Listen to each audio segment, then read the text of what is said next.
All right, so now what's the real story behind these guys the Texans picked? And what's the feeling from some of the best in the biz? Leading off tonight with Matt Musil and Daniel Gotera, it's Anthony Treash, the senior college analyst from Pro Football Focus, which grades every single snap from every single game. All right, Anthony, is there an emoji which would best describe this 2021 Texans draft class?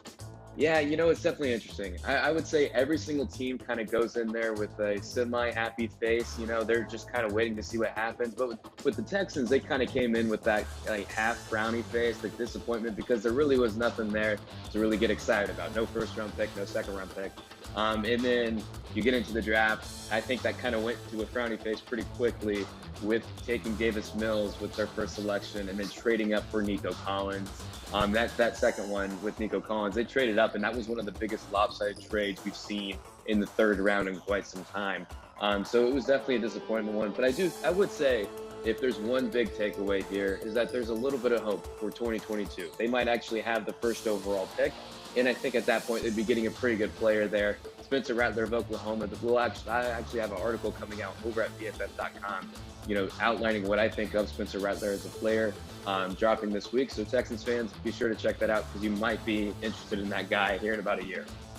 That means the Texans will take a quarterback with their first pick 2 years in a row. That doesn't happen very often. Here's my emoji. It would be the cross your fingers emoji, Jason, because I can understand taking a quarterback. I couldn't really understand taking one right then, but cross your fingers. Davis Mills, a serviceable quarterback. Cross your fingers. Anthony just talked about the trade up to get Nico. A little questionable, but cross your fingers. For me, I'm going to go with the emotionless emoji, the one with the straight face right across. Yeah, because as I'm watching this, I'm like, how are they going to mess this up?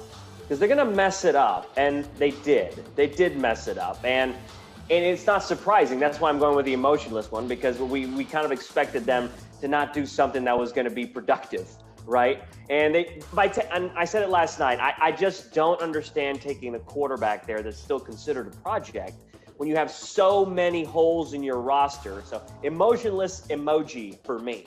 I'm with the shoulder shrug emoji, because I didn't understand that first draft pick. I'm along the lines of your thinking, Daniel.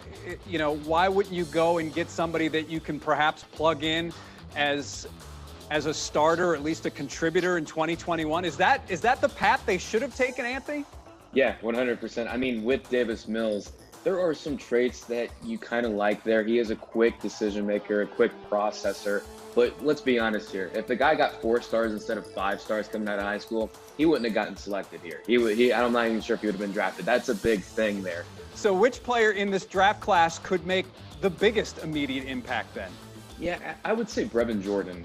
He's definitely an interesting one. He slid down a lot of boards after his pro day because a lot of people were expecting him to blow it out of the water, and he didn't. He really struggled in that one. But he does look like a kind of dynamic tweener tight end. That's one of the biggest concerns with him is his size. He's not an inline blocker. He's just kind of that in the middle of the pack size you don't really like there, and he's not polished at all whatsoever. But he was great after the catch at Miami. And we think that, that's a very translatable skill to the NFL level. And I think he would be that, on underneath route concepts and such. So I do think he is one that could make an immediate impact right away.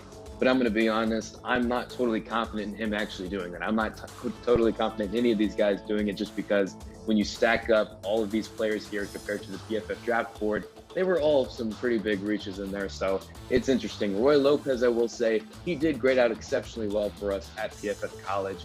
Former New Mexico State guy. He was great there playing nose tackle, went to Arizona, was one of the more productive heads-up nose tackles in college football. But again, that's asking a lot for him to expect him to come in and do that too. So, I would not be surprised if we look back at this and here in a couple of years and none of these guys are really doing much for the Houston Texans.